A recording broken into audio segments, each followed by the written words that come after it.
553 पे। याद रखिएगा ये आज मतलब स्पेशली जो मोमेंटम पोस्ट पॉलिसी शुरू हुआ वो काबिल तारीफ था। मतलब आप सोच लीजिए कि मात्र 10 अप्रैल से लेकर अब तक ये स्टॉक 2900 से 3154 और आज का जो इंटरडे हाई है वो इसके करियर का सर्वोच्च तरह है पॉलीकैब। ये मयूरेश का प्रेफर्ड कॉल है इस स्पेस में। मैं एक ट्रेड पिक करना चाहूँगा। आई थिंक मेरे स्क्रीन पे काफ़ी वाइब्रेंट नज़र आ रहा है एंड दैट्स यूनाइटेड ब्रेवरीज। लेके आइएगा स्क्रीन पे UBL, एक बहुत स्ट्रॉन्ग कैंडल और याद रखिएगा एक ज़माने के बाद, एक बड़े अंतराल के बाद, मतलब 5 जनवरी के बाद ये फर्स्ट टाइम, एक सेकेंड, स्क्रीन पे प्राइस है 1459.50, ये स्ट्राइक कर रहा है अपने 50 डे एक्सपोनेंशियल एवरेज को और लगभग एक यानी 4 महीने के बाद एक पॉजिटिव क्रॉसओवर इसमें विजिबल है। मानस ये ट्रेड अगर सिर्फ क्लोजिंग बेसिस पे या फिर इस आखिरी के 1.5 घंटे के लिए प्ले करना हो तो कैसा नजर आ रहा है आपको? फाइनली कैरी करना नहीं करना बाद में बात करेंगे, बट एट द मोमेंट कैसा ट्रेड लग रहा है आपको ये 1460?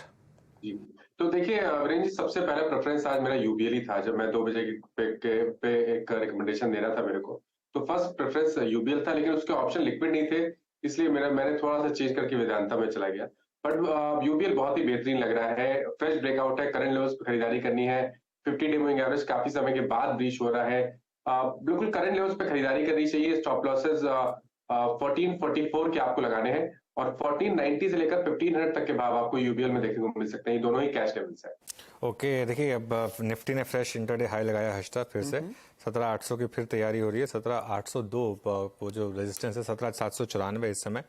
और पिछले 10-15 मिनट में स्टॉक्स जिन्होंने ये मूव लीड किया है उसमें सबसे ऊपर रिलायंस। एक बार रिलायंस का इंटरडे चार्ट लेकर आइए और इसलिए ये जो मूव है ये अब निफ्टी पे देखने को मिलेगा आपको। रिलायंस में देखिएगा शानदार मूव। इनफैक्ट अब डे हाई पर रिलायंस लोअर लेवल से एक अच्छा पुल बैक और 2350 के बाद 2369 तक का।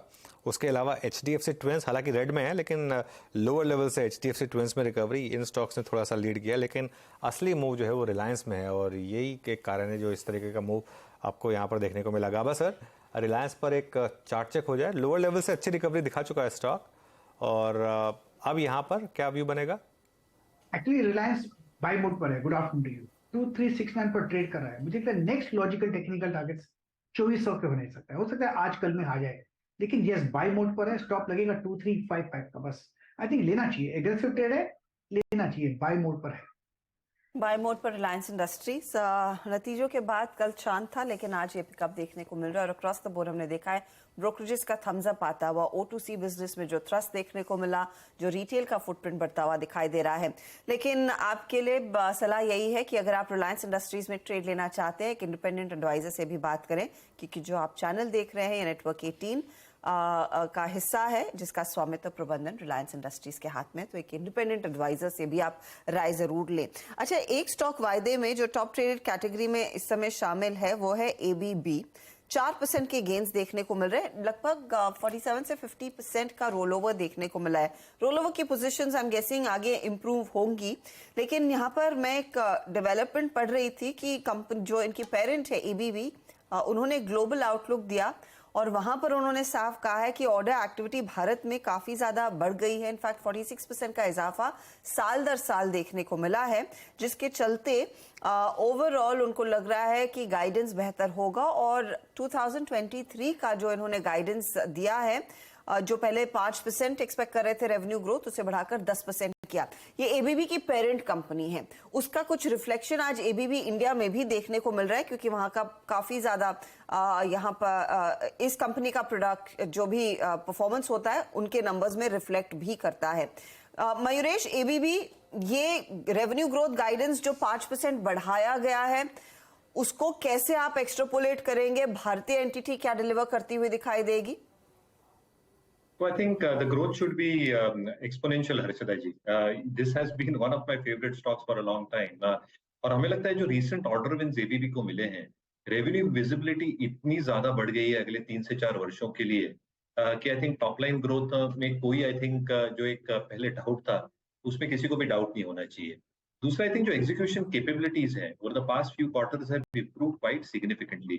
ये साफ तरीके से दर्शाए जा रहे हैं इनके EBITDA margins में और वर्किंग कैपिटल डेज के हिसाब से। तो आई थिंक दोनों चीजें, एक आई थिंक जो एग्जीक्यूशन इंप्रूव हो रहा है उससे margin profile I think has improved because of better margin orders and because working capital days एक दायरे में है, कहीं ना कहीं ऑपरेटिंग लेवरेज पूरी की पूरी तरह से बैलेंस शीट पे बिल्डअप हो रहा है। तो आई थिंक जो आरओईज आरओसीज हैं ये डेफिनेटली एक्सपैंड होंगे अगले 2 से 3 वर्षों में।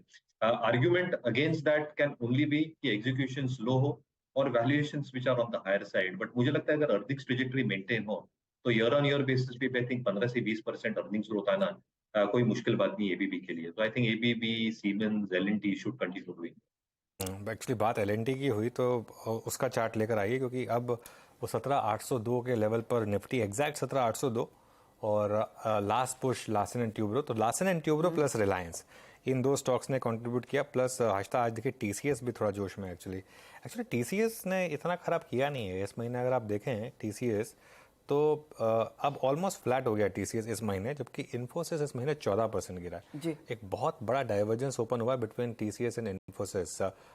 14% इन्फोसिस डाउन है, ये हम 1 मंथ दिखा रहे हैं, लेकिन अगर मंथ टू डेट देखेंगे तो 14% इन्फोसिस डाउन और टीसीएस फ्लैट है। तो मतलब काफ़ी पैसा शिफ्ट हो रहा है वापस इन्फोसिस से टीसीएस में। और एक पूरा फेज था जिसमें टीसीएस एवर सिंस लिस्टिंग के 3-4 साल बाद से टीसीएस ने आउट परफॉर्म किया था। पिछले 1 साल इन्फोसिस ने काफी कैचअप किया, 1 क्वार्टर ने, लेकिन वो पूरा का पूरा मामला गेम खराब पूरा गेम खराब कर दिया। और देखिए